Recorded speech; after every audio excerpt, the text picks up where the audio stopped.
Helo a croeso I Sut Wnath y Deinos ddysgu I Hedfan, ble byddwn ni'n edrych at sut wnaeth hon trwy mewn I hon. Adar modern, y deinosoriaid olaf I bodoli. I deall hon, mae'n bwysig I deall sut mae esblygiad yn gweithio. Mae esblygiad yn gweithio trwy'r mecanwaith o dewisiad naturiol dros amser maith.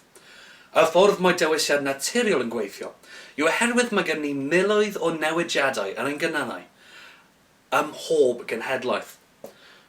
Maen nhw'n alw rheini yn mutations. Mae rhan fwyaf ohonynt ddim mewn wirionedd yn wneud unrhyw wahaniaeth. Ond weithiau, bydd un o'r newidiadau yma yn rhoi mantais fach I anifail o fewn I amgylchedd. Mae hyn yn meddwl bydd yr unigolyn yma efo siawns uwch o goroesi ac agenhedlu. Bydd hyn yn achosi i'r newidiad gennym yma I cael ei ffasio lawr I ei plentyn. Ar ôl amser maith, bydd y newidiadau yma yn adio lan I wneud wahaniaeth enfawr. Ond mae'n pwysig I gofio na oes yna rhywbeth sydd wedi esblygu yn well neu sydd yn uwch o safle esblygiad. Dewisiad naturiol yn weithio trwy pwysedd dewisiadol o'r amgylchedd. Beth sydd o'n gwmpas. Felly na ydy o'n posib I anifail fod yn yr un sydd wedi esblygu'r mwyaf a fod yn anifail uwch. Bydd yr anifail ddim ond yn fwy addas i'r ardal y maen nhw'n fyw. Dyma yw'r rheswm pam hyd yn oed a llawer o'r deinosoriaid yn edrych fel y maen nhw'n uwch, yn fwy, yn gryfach a mwy ofnadw na rhan fwyaf o adar.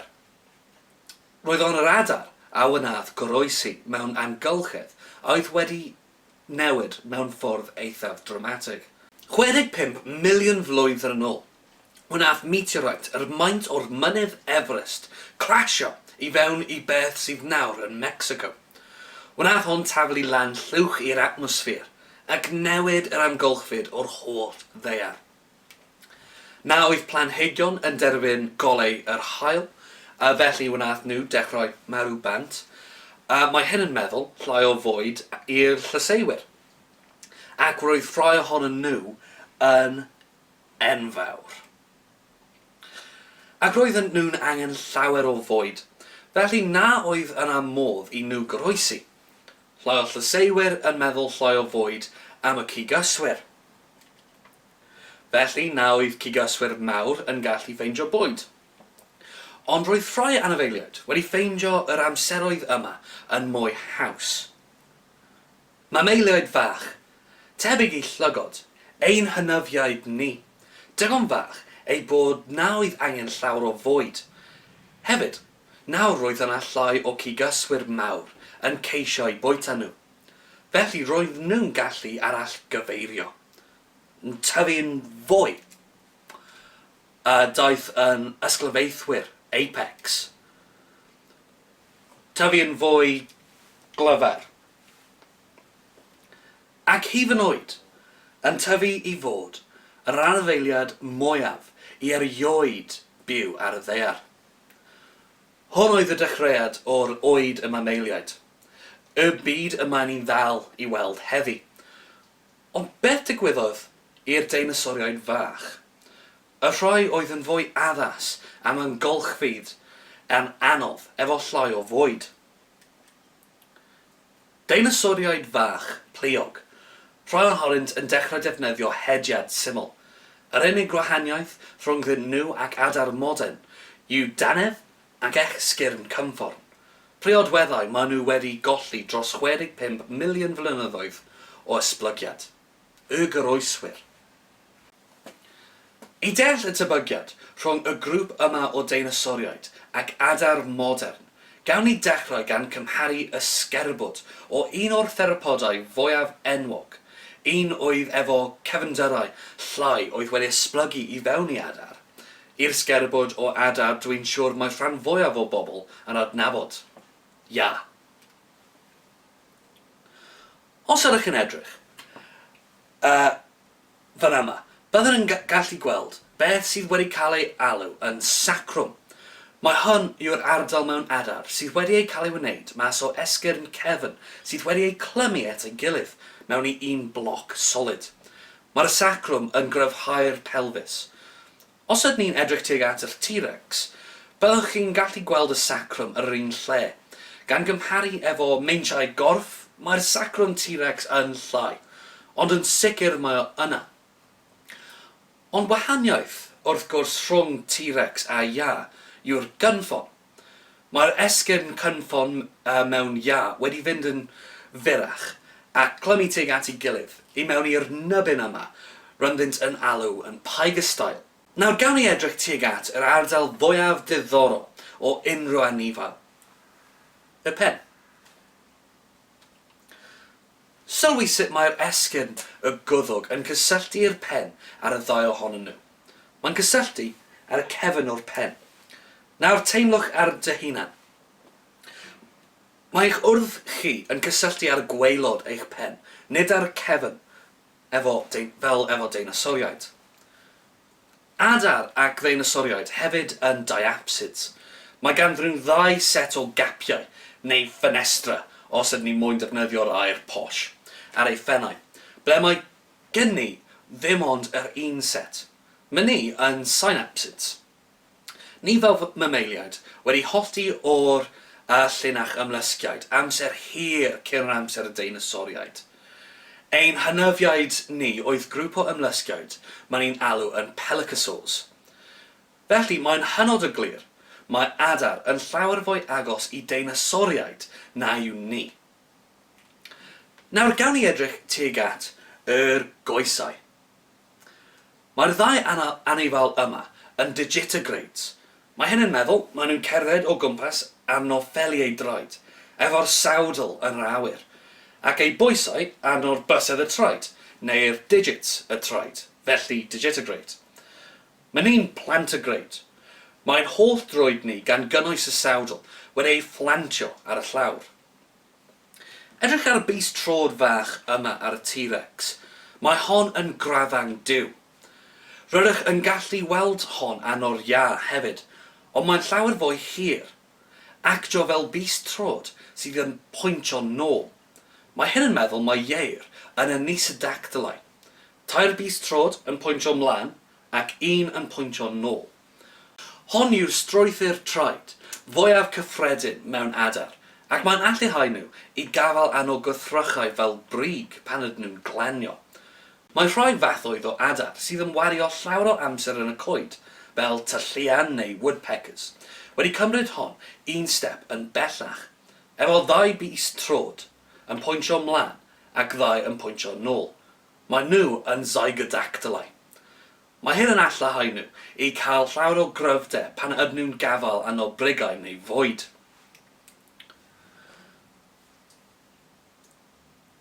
Mae rhai adar sydd methu hedfan efo strwythur troed byddent yn tebygol roedd efo T-Rex.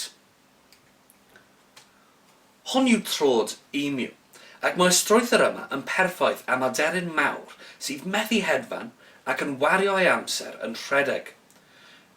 Edrych at y traed adar fel yr emu yn hyd yn oed yn teimlo fel edrych yn ôl mewn amser i'r amser y Cretaceous.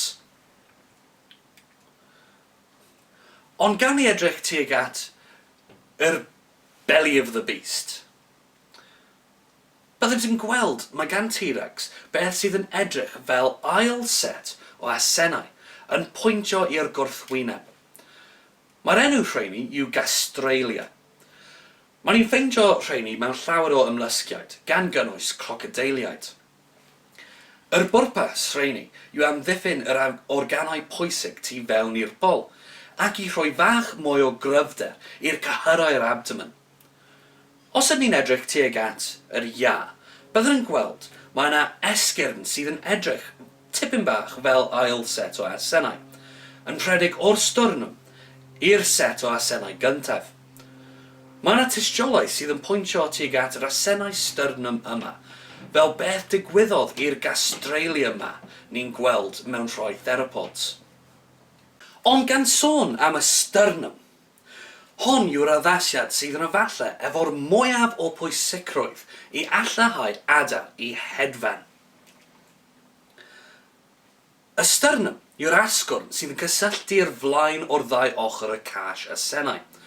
Os ydyn ni yn edrych at Albert Einstein fan hyn, roedden ni'n gallu gweld y sternum fan yma. Mae'r sternum anno person yn mynd i fewn, ond mae gan adar beth maen ni'n alw cil sternum. Mae'r sternum nhw yn pwyntio mas. Mae hyn yn allahau llawer o arwynebedd amdan cysylltu'r cyhyrau pectorol, y cyhyrau y ffron. Mae hyn yn meddwl y maen nhw'n gallu fflapio eu freichiau, neu yn y safle yma ei adenydd, efo llawer o grym, ac felly maen nhw'n gallu hedfan efo bwer. Fan yma, mae gen i ddau model, un o sternum mammal ac un o sternum aderyn. Fel mae chi'n gallu gweld ar y model o'r sternum mammal, mae gen i un band rwber ar y ddau ochr y sternum. Rheini yn gynrychioli y cyhyrau pectorol. Os ydw i'n tynnu nôl ar y freichiau ac adael nhw i fynd, mae'r breichiau yna yn fflapio ymlaen. Dyna beth mae'n edrych fel pan mae person yn fflapio ei freichiau. Nawr gawn ni trio'r un peth efo ein sternum adar. Unwaith eto, mae chi'n gallu gweld y bandiau rwber yn gynrychioli cyhyrau, ond tro yma, mae yna llawer mwy ohonyn nhw yn gysylltu reit lan yr cil sternum. Defnyddio i gyd o'r arwynebedd. Tro yma, pan ydw i'n tynnu nôl ar y freichiau a gadw nhw i fynd, ond yn saethu mlaen efo llawer fwy o grym. Dyna pam mae aderyn yn fflapio ei freichiau, mae nhw'n hedfan i ffwrdd, ond pan ydw i'n ceisio i wneud hon efo fy sternum fach mammal i, dwi'n methu generadu digon o grym i adael y llawr. Ond ar y pryd yma, na oedd gan deinosoriaid cil llawn yn ei sternum. Mae chi'n gallu gweld fan yma sternum T-Rex. Mae'n mewn ddau hanner, yn fformio siap o cil, ond na ydyn nhw wedi clymu tuag at ei gilydd. Ond hyn oedd y dechreuad o'r cil yma. Un o'r prif damcaniaethau o pa bwysedd dewisiol oedd yna am esblygu cil yn y sternum, oedd amdan gafel anno ysglyfaeth. Nawr mae'n pwysig i gofio na oes yna plan i esblygiad. Mae'n mecanwaith naturiol. Dyw o ddim yn meddwl, felly hyd yn oed mae'r cil yna nawr yn cael ei defnyddio amdan hedfan, na oedd esblygiad wedi dewis hon. Os mae strwythur yn esblygu, mae rhaid fod i'r strwythur yna efo rhyw bwrpas yn gynharach. Gan gwybod hon, gawn ni meddwl am y mecanwaith yr cil yma. Na yw deinosoriaid theropod yn gallu ynganu ei gorisiau. Methu pwyntio ei ddwylo lawr, fel mae ni'n gallu. Mae strwythur ei freichiau yn wneud hon yn amhosib. Wnaeth y ddwylo pwyntio mewn, tuag at ei gilydd. Dyna pan oedd cyhyrau wedi tyfu mor gryf gan gafel anosglyfaeth fel hon, efo symudiad, fel cwtch, grac. Hon oedd y pwysau dewisiol tuag at yr allu am cyfal yn grym yn y cyfeiriad yno. Ac oedd wedi mynd tuag at yr gryfder ac yr symudiad mae adar yn defnyddio i hedfan. Bach o hwyl ychwanegol efo'r llun yma. Mae yna rhywbeth rhwng y ddau hanner o'r sternum. Hwna yw'r furcula. Y furcula T-Rex, y wishbone. Wir, mae gan T-Rex wishbone, fel turkey, sydd yn gallu ei fwyta chi, efo grym brathu o 8,000 psi. Ond mae ni wedi sôn llawer am ysgerbydau ar y pwynt yma, ond yna addasiad am hedfan pwysig iawn dyn ni heb wedi cyffwrdd arno eto. Plien. Mae adar efo nhw, ac maen nhw'n pwysig iawn am cynyddu'r arwynebedd yr adenydd i allahau nhw i ddal digon o aer i hedfan. Rydym hefyd yn gwybod oedd rhan fwyaf o deinosoriaid theropod efo plu anno o leiaf rhan o'i gyrff. Felly, gan gwybod fod na yw esblygiad efo plan, ac na oedd yr allu hedfan yn rhywbeth oedd o'n ceisio cael, gawn ni meddwl am pam wnaeth plu esblygu. Cadw'n gynnes yw un opsiwn. Mae plu yn effeithiol iawn am dal aer ac ynysu, yn tebyg i blew mammaliaid. Opsiwn arall yw i wneud i'r anifal yn edrych yn fwy, i rhoi ofn i ysglyfaethwyr. Opsiwn arall yw am ddangosiad. Mae gan llawer o adar plu sydd yn ofnadwy o lliwgar, ac fel grŵp maen nhw'n esiampl dda iawn o dimorphism gender. Dyna ble mae anifal gwryraidd yn edrych yn wahanol o'r rhoi benywaidd. Mae hyd yn oed pobl efo tipyn bach o dimorphism, ond ddim yn agos i beth rydyn yn gweld mewn adar. Mae'r dimorphism yma wedi esblygu i denu cymar. Fel arfer, mewn adar, mae'r adar gwryraidd sydd efo'r plu llachar i denu y benw. Mae peacocks yw un esiampl orau o hon. Dyma yw llun o peacock yn sefyll wrth pihen, gwrw yn sefyll wrth benw. Mae'n hawdd i weld pin yw pin. Mae hyn yn ddod â ni nôl i'r syniad o bwysau dewisiol. Os mae plu llachar yn denu cymar, bydd yr anifeiliaid yna yn fwy tebygol o acenhedlu, ac bydd y genynau yna yn cael eu pasio lawr i'r genhedlaeth nesaf. Bydd yr mutations yma efo siawns fach felly o rhoi mantais, ac ar ôl amser hir bydd y wahaniaethau fach yn adio lan i rhoi'r plu mawr a llachar yma. Mae rhai paleontolegwyr yn credu oedd gan deinosoriaid pluog tipyn o dimorphism gender mewn y lliwiau y plu. Felly efallai oedd lawer o theropodau gwryraidd yn llachar iawn yn y Cretaceous hoer, efallai roedd o'n anddangosiad o goch a glas a gwyrdd anno deinosoriaid pluog. Ond wrth gwrs na oedd plu jyst wedi dechrau yn y ffyrdd yma yn heddi. Roedd hon yn broses araf. Felly gawn ni edrych at yr esblygiad plu. Mae plu yn scales oedd wedi ei deillio. Mutation oedd wedi achosi nhw i tyfu fach yn hirach ac yn sefyll tipyn bach bant o'r croen, yn achosi iddyn nhw i ddal aer ac ynysu, yn cadw'r anifal yn gynnes. Mae hyn felly yn creu pwysau dewisiol i cadw'n gynnes. Ac bydd y scales yma yn araf yn esblygu i fewn i tubes hir, yn tebyg i wallt. Meddwl am pam ydych chi'n oer ac bydd y blew anno'r freichiau'n sefyll lan. Hon yw'r un mecanwaith. Hon yn ddal aer ac yn gynhesio wrth eich croen. Pan mae ddau dillt wahanol yn cyflawni'r un bwrpas mewn ffyrdd tebyg, rydym yn alw hon yn esblygiad cydgyfeiriol. Mae'r tiwbau yma yn dechrau i brygynu allan. Mae hon yn alluhau nhw i creu arwynebedd fwy heb cysylltu i fwy o ardaloedd ar y croen. Mae'n galw y strwythurau yma yn barbiau. Y step nesaf yn anodd i glirhau. Mae rhai tystiolaeth yn pwyntio i un opsiwn ac rhai yn pwyntio tuag at yr opsiwn arall. Ond, mewn wirionedd, mae'n tebygol mae y ddau yn wir, ac mae hon yn achosiad arall o esblygiad cydgyfeiriol. Gan gwybod hon, gawn ni edrych at yr ddau gyfeiriad y ffurfiant. Rheini yw barbiwlau. Maen nhw'n tebyg i barbiau, roeddwn ni wedi gweld yn gynharach, ond nawr mae ganddyn nhw pwyntiau sydd yn sticio mas.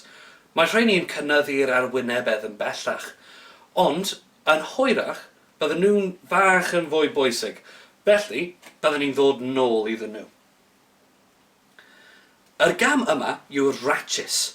Mae'r tiwb gyntaf wedi trychau ac tynnu'r barbiau mewn ac lan, i fewn i'r siap sydd yn edrych fwy fel plien. Mae'r ddau opsiwn yma wedyn yn cydgyfeirio i fewn i'r bwynt ble mae'r strandiau yn clymu at ei gilydd i fewn i'r arwynebedd fflat y plu, ac mae hon yw'r ffyrdd gorau am ynysu gres o y gyd o'r camau ar y pwynt yma. Ond mae'r plu yma yn hyn ffyrdd, na ydy hon yw'r siap o plu hedfan modern. Mae rhaid cael yr ochrau'n hirach ar un ochr na'r llall. Yn y cam yma, mae'n ni'n gweld yr fath o plu bydd angen ei hedfan. Mae'r siap y plu yn allahau i defnyddio cysyniad mewn ffiseg o'r enw yr effaith benwi. Yr effaith benwi yw'r prif cysyniad mewn yr darluniad o awyrennau. Mewn ffordd sydd wedi ei gorsymleiddio, a dyma sut mae'n gweithio. Os ydw i'n rhoi'r pel ping-pong i fewn i'r aer o'r sychwr gwallt, bydd o'n arnofio ar yr aer. Ar y foment, y gyd ydyn ni'n dangos yw grymoedd sydd mewn cydbwysedd. Disgyrchiant yn tynnu lawr ac yr aer yn wthio lan. Mae hwnna'n ddigon syml. Ond os ydw i'n rhoi hwn anno ongl, wedyn na fydd yr esboniad yma yn gweithio. Mae hon nawr yn aros mewn awyr oherwydd yr effaith benwi. Ac mae'n diolch i'r siap grwn y bel. Mae'r ochr grwn yn splitio'r aer.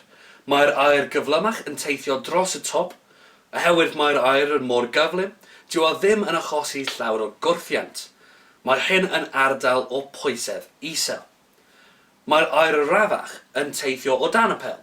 Wrth gwrs, mae hyn yn gwneud yr gwrthwyneb, ac yn creu ardal o pwysedd uchel. Mewn ffiseg, mae pwysedd uchel yn teithio tuag at pwysedd isel.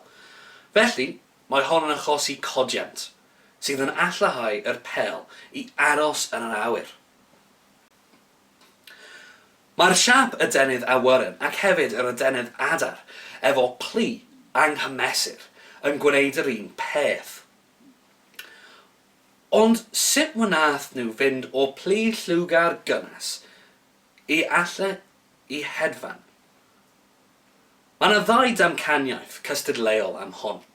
Coed lawr a tir lan.